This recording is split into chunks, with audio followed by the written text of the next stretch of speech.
Hey there, everybody. It's me, Lily Rose, the admin here at Encouragement Corner on Facebook, and we are continuing on today in the book of Daniel, chapter 5. Many years later, King Belshazzar gave a great feast for 1,000 of his nobles, and he drank wine with them. While Belshazzar was drinking the wine, he gave orders to bring in the gold and silver cups that his predecessor Nebuchadnezzar had taken from the temple in Jerusalem. Right?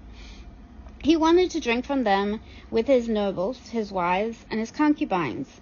So they brought these golden cups taken from the temple, the house of God in Jerusalem, and the king and his nobles, his wives, and his concubines drank from them.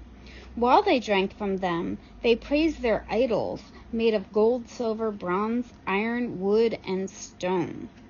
Suddenly, they saw the fingers of a human hand writing on the plaster wall of the king's palace, near the lampstand. The king himself saw the hand as it wrote, and his face turned pale with fright.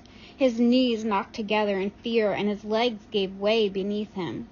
The king shouted for the enchanters and astrologers and fortune-tellers to be brought before him.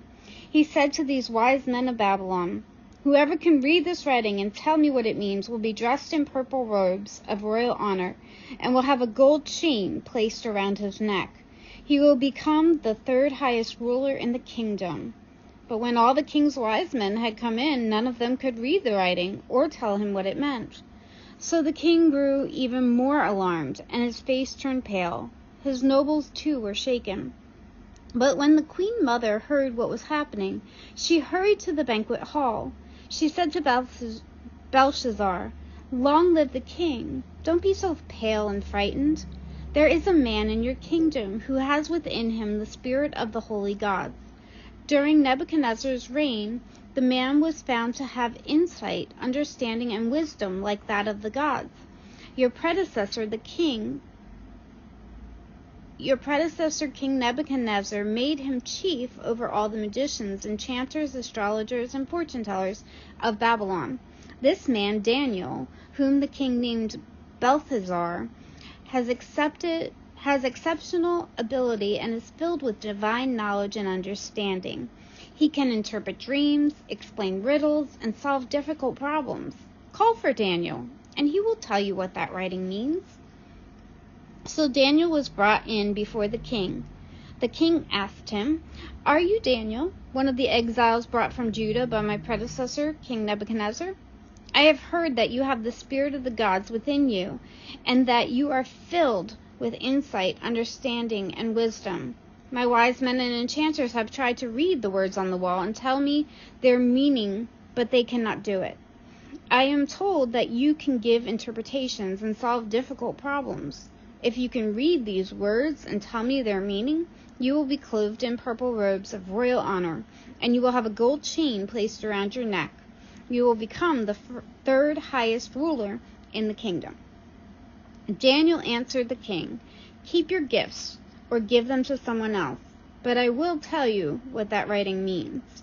Your Majesty, the Most High God, gave sovereignty, majesty, glory, and honor to your predecessor Nebuchadnezzar. He made him so great that the people of all races and nations and languages trembled before him in fear. He killed those he wanted to kill and spared those he wanted to spare. He honored those he wanted to honor and disgraced those he wanted to disgrace. But when his heart and mind were puffed up with arrogance, he was brought down from his royal throne and stripped of his glory. He was driven from human society. He was given the mind of a wild animal and lived among the wild donkeys. He ate grass like a cow, and he was drenched with the dew of heaven until he learned that the Most High God rules over the kingdoms of this world and appoints anyone he desires to rule over them. You are his successor, O Belshazzar,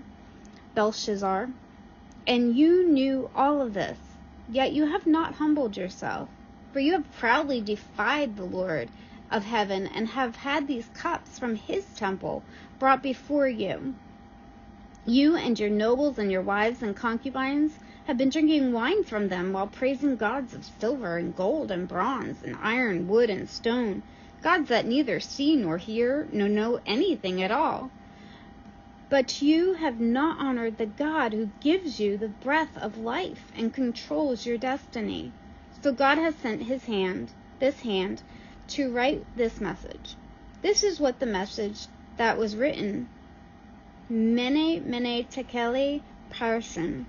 This is what these words mean. Mene means numbered. God has numbered the days of your reign and has brought it to an end. Tekel means weighed. You have been weighed on the balance and have not measured up. Parsin means divided. Your kingdom has been divided and given to the Medes and Persians. Then, at Belshazzar's command, Daniel was dressed in purple robes. A gold chain was hung around his neck, and he was proclaimed the highest ruler in the kingdom. That very night, Belshazzar, the Babylonian king, was killed, and Darius the Mede took over the kingdom at the age of 62.